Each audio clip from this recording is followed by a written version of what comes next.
l'École nationale supérieure d'art et de design de Nancy, à la faculté des arts plastiques de Metz et de... C'est aussi un patrimoine culturel immatériel, puisque comme la musique, finalement, c'est un art qui tient de l'éphémère. À partir du moment où il est créé, où il est effectué, il disparaît. À partir d'aujourd'hui, bien sûr, depuis le XXe siècle, on peut filmer les choses, donc la trace reste. Mais pour tout ce qui nous reste, en tout cas des temps passés, de l'Antiquité, notamment du Moyen-Âge, excusez-moi, j'ai des petits restes de bronchite. Par contre, à ce moment-là, il n'y a bien sûr pas de... je vous remercie. Il n'y a pas de traces vidéo, il y a juste quelquefois quelques vestiges de poses figées dans le temps par un bas-relief, par un dessin, par une gravure. Donc aujourd'hui, je vais m'attacher en fait à ces quelques vestiges ténus de l'histoire ancienne, de l'Antiquité. En Mésopotamie, je vais déborder sur le monde égyptien, puisque en ce qui concerne la danse, en tout cas, et les danses du Proche-Orient, il n'y a pas de frontières, donc absolument pas. On verra que ça s'étend même du Rajasthan jusqu'à l'Andalousie, et que les ponts peuvent être multiples. Mais donc je vais m'attacher essentiellement à des représentations que l'on a trouvées en Mésopotamie et en Égypte et essayer à la fin de mon exposé de vous donner des correspondances avec des photographies et des illustrations de danse actuelles. Donc de danse du Proche-Orient actuelle ou de danse tzigane actuelle. Donc bien évidemment, cet exposé va être court, va être bref, ne pourra pas présenter tous les tenants et aboutissants du monde de la danse. Je ne vais pas pouvoir vous parler de la musique, je ne vais pas pouvoir vous parler du costume, de la parure, du tatouage, enfin de tas de petites choses qui finalement font de la danse l'art qu'il est. Parce que c'est un art qui est absolument conséquent et qui ne peut pas s'arrêter uniquement à la pose ou au mouvement. C'est quelque chose de totalement complexe et de très complet. Mais donc ici, je vais être obligée, bien sûr, de me restreindre à de l'illustration, on va dire. Voilà, et à une petite histoire de la danse, donc dans le monde du Proche-Orient. On a par exemple, comme ici, par exemple, l'empreinte d'un saut-cylindre, qui est un vestige minuscule avec des traits qui sont très schématiques finalement pour reproduire la posture d'un corps. Bien sûr, tout ça est sujet à hypothèse et à l'interprétation. Cela étant, c'est vrai que c'est justement quelquefois en faisant partie du public de danse actuelle que l'on se rend compte qu'effectivement ces représentations de corps qui semblent bouger, qui semblent plier les genoux, qui semblent tourner, lever les bras, claquer des mains quelquefois, il semble qu'effectivement ce soit des mouvements de danse parce qu'on en a des traces actuellement qui reprennent le même genre de posture, on va dire. Donc j'ai essayé de classer certaines danses à partir des iconographies qui nous restent, à partir de certains vestiges, avec des noms qui sont bien sûr un petit peu arbitraires, des noms que je leur ai donnés ou que l'on trouve dans d'autres articles, souvent qui concernent d'ailleurs la musique, il y a très peu de choses sur la danse elle-même. Et j'ai dû faire un choix aussi et faire un tri, donc toutes les représentations dites de danse en Mésopotamie et en Égypte ne seront pas présentées ici. J'ai seulement retenu celles qui me semblaient pertinentes en comparaison avec des danses actuelles, avec des choses que j'ai pu moi-même voir finalement comme correspondance. Sinon, j'ai dû abandonner parce que de toute façon, c'est tellement vaste qu'on ne peut manifestement pas tout présenter. Donc, en Mésopotamie, nous avons des représentations essentiellement sur saut-cylindre avec quelques bas-reliefs. Ce sont toujours de toute façon les vestiges qui nous restent avec le plus de témoignages précis finalement sur tous les aspects de la vie quotidienne et rituelle. Alors bien évidemment les contextes dans lesquels ces mouvements se présentent en ce qui concerne la Mésopotamie est aussi sujet un petit peu à caution. On ne peut pas savoir toujours s'il s'agit d'un contexte rituel ou simplement d'un contexte festif. Quoi qu'il en soit, le côté festif peut être rituel et la danse est un art qui de toute façon accompagne la vie quotidienne, les rituels de passage, les rituels religieux et finalement les rituels familiaux aussi. Les choses finalement qui semblent pas seulement religieux mais traditionnels au sens le plus large du terme. Donc ici, j'ai déjà retenu une première danse que l'on pourrait dire dite à génuflexion, c'est-à-dire une danse qui ferait plier les genoux à des hommes essentiellement. Les personnages semblent masculins essentiellement dans ces danses à génuflexion. Les mouvements semblent toujours les mêmes avec les deux genoux pliés. Et ça semble faire référence un petit peu à ce que l'on peut voir encore aujourd'hui, par exemple dans des danses même russes ou cosaques, ou dans des danses turques. Je vous montrerai quelques représentations tout à l'heure, en fin d'exposé. Mais en tout cas, les personnages semblent nus et toujours affublés d'un couvre-chef particulier, donc qui semblent être des éléments de costume qui font partie véritablement de ce type de danse. Ici, on pense que le contexte peut être rituel, puisque manifestement, je ne sais pas si on voit une souris se promener sur l'écran, mais le personnage qui est ici, devant le danseur, semble être une divinité assise sur un trône avec une sorte de couvre-chef type tiare, vraiment caractéristique des divinités mésopotamiennes. Donc il semblerait ici, en tout cas, que le contexte soit rituel religieux. Mais ce n'est pas forcément toujours le cas pour toutes les représentations qui nous présentent ces personnages en train de faire des génuflexions. Encore un exemple ici, intéressant aussi parce qu'ici, le personnage masculin en train d'accomplir cette danse, danse avec un instrument à percussion, ce qui ressemble à une sorte de bendir, un instrument qui existe encore aujourd'hui, et il danse devant une musicienne qui s'accompagne de la lyre. Donc ici, par contre, on ne peut plus dire s'il s'agit d'un contexte ritualisé exclusivement religieux ou s'il s'agit d'un contexte festif au sens plus large du terme. Ici, nous avons une danse que l'on pourrait intituler dite à cloche-pied, puisque les personnages sont représentés, on en a 3 ou 4 occurrences, si je ne m'abuse. Les personnages semblent toujours être donc masculins, encore une fois, debout, une jambe pliée, avec une des mains en fait qui touche le talon, et l'autre bras levé, ou en tout cas devant le personnage tendu devant les danseurs. On verra encore ici qu'il s'agit d'une danse que l'on peut retrouver manifestement dans certaines cultures turques notamment, et dans certaines danses turques gypsy. Alors vous avez ici quelque chose qui se retrouve encore aujourd'hui dans tout le Proche-Orient comme danse, ces danses qu'on pourrait dire processionnelles, ici exclusivement féminines sur cette représentation, mais quelquefois masculines ou mixtes, où les personnages semblent être comme en ronde ou en file indienne, à la suite les uns des autres. Les bras ne sont pas forcément toujours en mouvement simultané, mais il semble qu'il y ait un mouvement avec un allant particulier et une sorte d'énergie particulière, avec quelquefois un meneur, qui est souvent un être masculin, et qui semble guider la procession, guider le rythme, et guider donc le pas de la danse. Et on verra que ça, avec le dabke, je pense que tout le monde connaît, on pourra d'ailleurs, je crois que je vais avoir un compagnon de danse ce soir au dîner, nous allons pouvoir, et oui, je commence à entraîner tout le monde, nous pouvons nous essayer à différentes petites danses du Proche-Orient. Il n'y a pas de raison. Dans ces danses processionnelles, il s'avère que les personnages sont souvent habillés, contrairement aux autres exemples mésopotamiens que j'ai cités tout à l'heure. En Égypte, oui, c'était simplement à titre d'illustration. Bien évidemment, les instruments de musique en Mésopotamie sont extrêmement bien illustrés par les vestiges archéologiques, par la glyptique, par les bas-reliefs.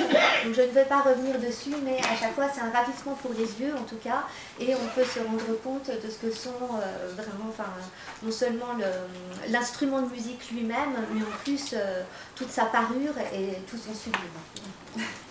C'est toujours un instant de grâce, rien que pour les yeux. Alors, en Égypte, la musique semble également accompagner largement les mœurs, la vie quotidienne et la vie religieuse. Encore aujourd'hui, bien évidemment, je pense que toutes les personnes qui ont pu aller au Proche-Orient, de toute façon, quels que soient les pays, sont charmées par le fait que la musique fait partie intégrante de la vie quotidienne. En Égypte antique, on a énormément de représentations de musiciens et musiciennes. Il semblerait, parce qu'on a un tout petit peu plus de traces textuelles, je ne m'attache pas forcément au texte ici dans mon exposé parce que les interprétations des mots particuliers sont très difficiles, et comme on a peu de textes en Mésopotamie qui nous en parlent, j'ai préféré écarter cette dimension. Mais en tout cas, en Égypte, on a des traces textuelles un petit peu plus fournies, on va dire. Et il semblerait, ça c'est quelque chose qui revient régulièrement dans l'image de la danseuse, c'est que les danseuses et les musiciennes, quelquefois, soient souvent des concubines ou du moins considérées comme des femmes de petite vertu, voire prostituées. Ça, c'est des choses qui, de toute façon, ont trait à l'image de la danseuse, encore jusqu'à aujourd'hui. Et souvent, les danseuses ne sont pas considérées comme des artistes forcément plus sérieuses que les autres. Au contraire, il y a un côté plus léger, souvent, qui accompagne le type de la danseuse. Et en l'occurrence, dès l'Égypte ancienne, on a cette catégorisation du personnage qui s'attache déjà au personnage de la danseuse, souvent d'ailleurs représenté nu. Nous avons des exemples de danse que j'ai donc intitulées avec claquettes ou ce qui semble être des instruments à percussion type castagnette, aux îles, sagat, donc des petits instruments soit métalliques soit en bois qui accompagnent la danseuse avec un rythme particulier et qui quelquefois donnent la musique seule d'ailleurs. Il n'y a pas forcément besoin d'instruments autres, quelquefois simplement ces petits instruments de percussion peuvent accompagner la danse. En l'occurrence, on sait aujourd'hui, dans le charki et dans le saïdi, des danses égyptiennes actuelles, que l'on trouve d'ailleurs dans tout le reste du Proche-Orient jusqu'en Turquie, que l'accompagnement avec les sagats, donc avec ces petits disques métalliques, font vraiment encore partie de la tradition de la danse et accompagnent régulièrement les danseuses dans leur art. Il y a ici ce que j'ai appelé la danse sinueuse, puisqu'il faut bien essayer de donner des noms, donc qui semblent être des danses avec des ondulations du haut du corps et du bas du corps. On sait que certaines descriptions de danse antique grecque, apparemment en lien avec les danses égyptiennes anciennes, faisaient déjà état de mouvements de hanches, de frémissements des cuisses, de cambrures particulières. Donc ici, il semble qu'on en ait par exemple une représentation avec deux danseuses qui se croisent et le mouvement même du duo fait que la courbe du corps d'une seule des danseuses se répond avec le reflet de l'autre corps. Et on a encore aujourd'hui ce genre de jeu entre différentes danseuses dans les danses orientales, que ce soit charki ou dans des danses plus folkloriques, aujourd'hui en tout cas bien plus habillées. Parce que d'ailleurs, je ne me suis pas mis un costume égyptien antique, hein, vous avez remarqué. J'ai hésité, mais je me suis dit non.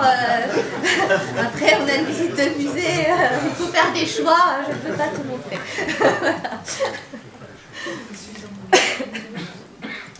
Il y a également quelque chose de très représentatif et très important, c'est ce que j'ai appelé les danses de souplesse, qui montrent des sortes d'acrobaties de la part des danseuses, qui semblent se cambrer complètement jusqu'à faire une sorte de pont. Donc vraiment une cambrure complète jusqu'à poser les mains, voire la tête au sol. Et on retrouve, je vous le montrerai en représentation, en photo également, ce genre de pratique d'exécution de souplesse dans des danses tziganes, dans les danses kalbelia, notamment du Rajasthan. Et on sait que les tziganes ont apporté une partie de leur art jusqu'en Égypte. Alors peut-être pas à cette époque reculée, mais en tout cas il semble ici y avoir eu des continuités et des porosités allant dans un sens et dans l'autre et se répondant mutuellement pour finalement se nourrir à travers des siècles et passer de l'Égypte aux tziganes, des tziganes aux Égyptiens et ensuite à de nouveau se répondre. Donc c'est aussi quelque chose qui est intéressant dans l'art de la danse, c'est que c'est finalement un art qui se nourrit de lui-même en permanence à chaque fois qu'une nouvelle artiste en croise. Je parle beaucoup au féminin, mais bon, après tout, le masculin, le masculin de genre. Bon. Alors, quelque chose de très important aussi et qui va nous intéresser aussi beaucoup, notamment en lien direct avec la Mésopotamie et la Mésopotamie actuelle, c'est ce que j'ai appelé la danse égyptienne antique de la chevelure. Parce que c'est quelque chose qui va se retrouver dans les danses du Golfe et dans les danses irakiennes, que Père Najib m'a aidé à bien prononcer d'ailleurs, la rax El Kaoulia, El Kaoulia, voilà, la danse gitane actuelle irakienne, où le mouvement du cheveu, la chevelure est un accessoire à part entière. Et il semblerait, ici en tout cas dans la posture de la danseuse égyptienne antique, que le geste soit exactement le même. Et ça, c'est quelque chose d'extrêmement intéressant et d'extrêmement important, parce que ce sont des danses qui actuellement en Irak sont en danger. Ces artistes sont elles-mêmes en danger, puisqu'elles n'ont quasiment plus le droit d'exercer. Leur nom même est souvent gommé du vocabulaire. Et il est intéressant de voir que dès l'Antiquité, on avait déjà des traces de ce genre de danse, et qu'il faut absolument faire en sorte que ça survive. Et en fin d'exposé, je me permettrai de citer quelques mots d'Assala Ibrahim, une danseuse justement Kaolia, qui essaye de promouvoir cet art et de le faire vivre et survivre encore aujourd'hui. Alors, je vais vous faire un rapide petit tour d'horizon en 2-3 minutes avant de passer aux correspondances avec les danses actuelles. Un rapide petit tour d'horizon des danseuses à une autre période de l'histoire, c'est-à-dire entre l'Antiquité et le XIXe siècle. Il s'avère qu'à partir de cette époque-là, les traces, et notamment l'iconographie, changent complètement. On perd une partie des traces textuelles et des traces iconographiques, reproductions en tout genre, de l'art de la danse, puisque l'islam prenant une place de plus en plus importante dans le Proche-Orient, l'image de la femme va changer également, et il ne sera plus question de danser à moitié nue en bougeant les cheveux dans des contextes plus ou moins festifs ou religieux. Au contraire, le corps de la femme va être de plus en plus masqué, caché, l'image de la femme elle-même va se voiler. Et donc finalement, l'image de la danseuse va également évoluer. En l'occurrence, les traces que l'on a de l'art de la danse à ces époques-là concernent quasiment exclusivement les danseuses de rue. Donc les danseuses d'origine tzigane. Excusez-moi, merci.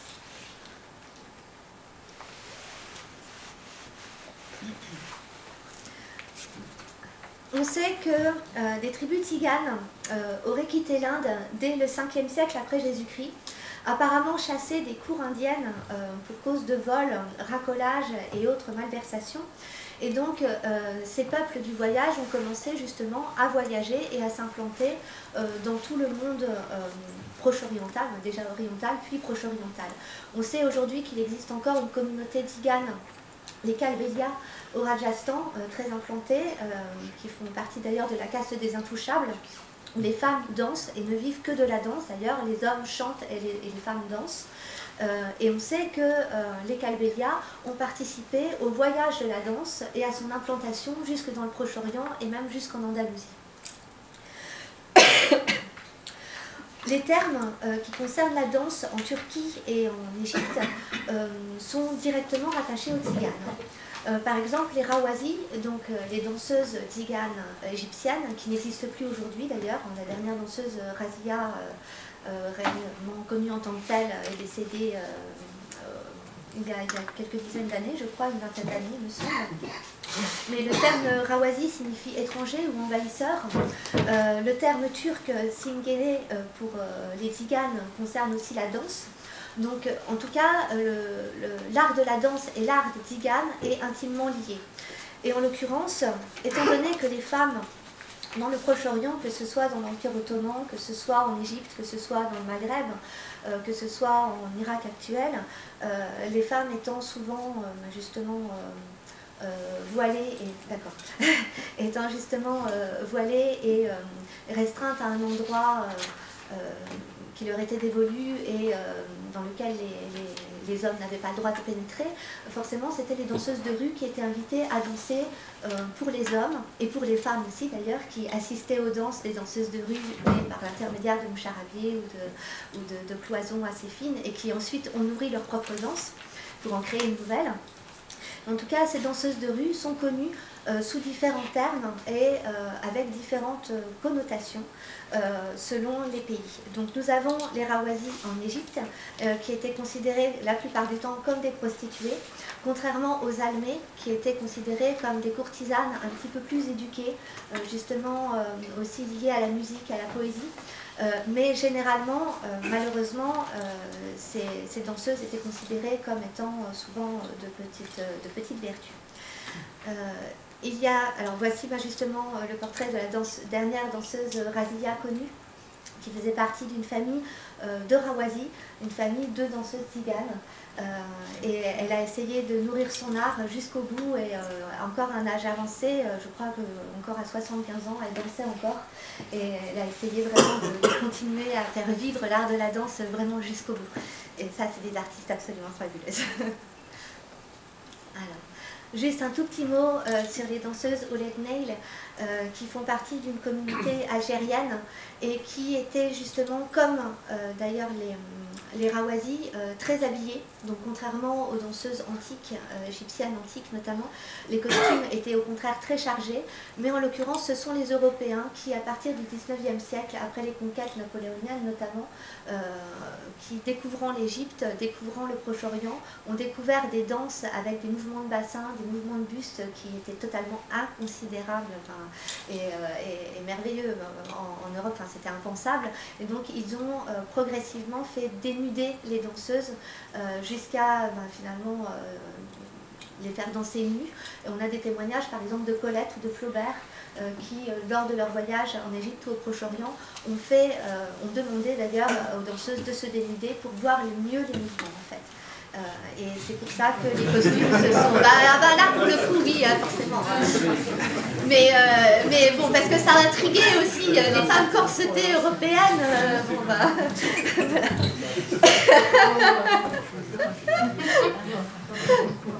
Bon, je suis obligée, malheureusement, voilà, je voulais juste vous présenter très rapidement un portrait des danseuses perses qui bénéficiaient d'une réputation un tout petit peu plus bienveillante en fait que dans les autres pays du Proche-Orient. Elles étaient considérées un petit peu plus comme des courtisanes lettrées que comme des prostituées. Mais elles avaient aussi un mode de vie très indépendant, puisque toutes ces danseuses, et c'est aussi sans doute pour ça qu'elles avaient cette réputation de petite vertu, c'est qu'elles étaient libres, c'est qu'elles gagnaient leur vie par leur corps, grâce à leur corps, qu'elles dansaient devant les hommes, qu'elles dansaient devant les femmes, et que tout l'argent qu'elles gagnaient, elles le cousaient sur leurs vêtements. C'est pour ça que, d'ailleurs, j'en ai encore des vestiges, mais c'est pour ça, c'est pour ça que les costumes étaient remplis de pièces et que les parures sont comprendre sur les traces d'Isadora Duncan aussi, d'essayer de comprendre les représentations antiques pour essayer de les faire revivre aujourd'hui. Et aujourd'hui, on a des danses dites tribales qui essayent de reprendre toutes les techniques des danses du Proche-Orient ancien, du Proche-Orient actuel, de les réactualiser pour en faire une danse neuve où la continuité et la porosité justement culturelle est évidente, puisque ce sont des danses qui essayent de garder une esthétique proche-orientale au sens le plus large possible et qui essaye de s'approcher le plus possible aussi de toute l'historicité de cet art de la danse. Donc je vais essayer de vous présenter une petite danse justement, donc dite de tribal fusion, donc c'est librement interprété justement du Proche-Orient, c'est une technique qui rappelle justement toutes les danses égyptiennes, les danses turques, les danses palestiniennes aussi, syriennes et irakiennes, mais avec une dimension plus moderne et contemporaine. Donc voilà, donc j'espère que ça vous plaira. Merci, merci.